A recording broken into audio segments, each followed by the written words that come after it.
What's up, CHFFL? Welcome to round 2 of the 2021 playoffs. 4 teams left after a really wild round 1 in the NFL. Everything is going haywire right now.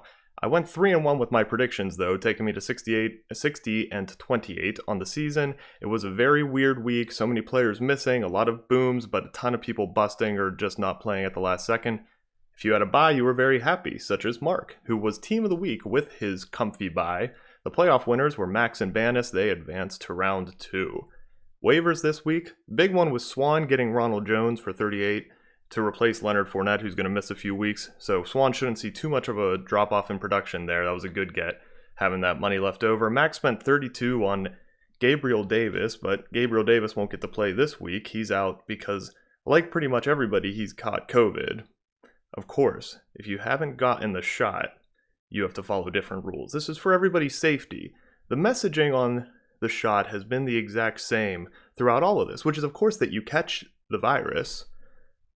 These people, though, who won't get it, they're subhuman filth, and we should all really resent them. This is for a different presentation. Okay, let's get into the buys. Pa and Marty are, after getting eliminated from the playoff bracket, they're off this week. And in the losers, Minnie and JD take a week off before they play each other. Start with our matchups in the losers bracket.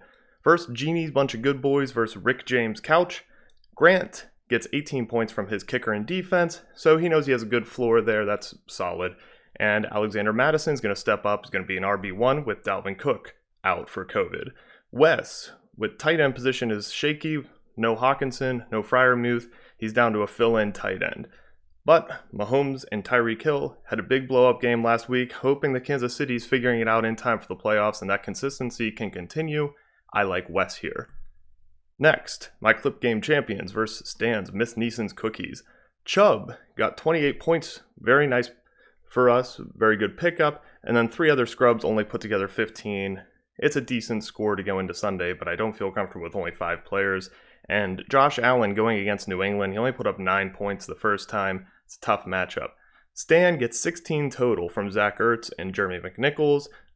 Again, a shaky start for him. Stan is just slammed with injuries, though, and illness, of course. Austin Eckler is going to miss today.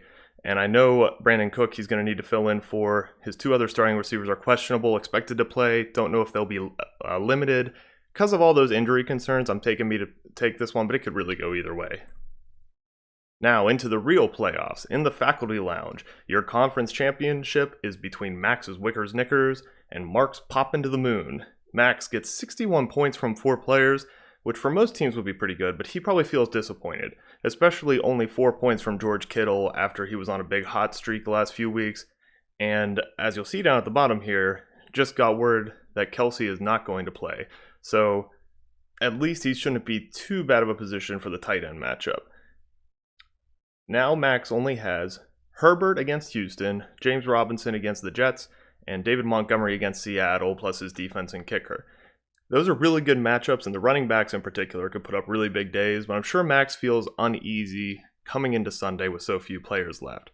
Mark has only had 2 guys go, Jeff Wilson Jr., and the defense gave him 20 points, so Mark has a lot to look forward to today. I feel like he is, even though he had the bye week, he's the one trying to pull the upset, especially now that Kelsey is out. I like Max to win this one, but it should be exciting for Mark to watch. Next and last, we have the Chappelle Show Conference Championship between Tyrone Bigum's Crack Stars and Ashy Larry's Snake Eyes. Swan and Bannis were the 2 preseason teams at the top of the list, if you remember from my Outlook videos, both by the calculation and by my standards. A.J. Brown comes back from injury for Bannis and has a huge day, which I feel really good for him because he's had a rough season with different types of injuries keeping him out. No Dalvin Cook. What can you really get with a penny? He picked up Rashad Penny last week. Should be an okay, but I mean, missing Cook is huge. That really evens things back. But is Mark Andrews the league winner? How bad will everybody feel if the guy they could have had for a 5th round pick ends up winning this conference championship and then maybe next week? Swan hasn't had anybody play yet. He's got the full slate of players, but Darren Waller is still out. And Jackson out too now, just this morning. But Waddle and CeeDee Lamb have very nice matchups today. Could give Swan some upside. I don't like that tight end discrepancy, and I don't like those 31 points from A.J. Brown already. I'm taking Banis here. Should be very close. Good luck to everybody. Still in the playoffs, still in the losers bracket.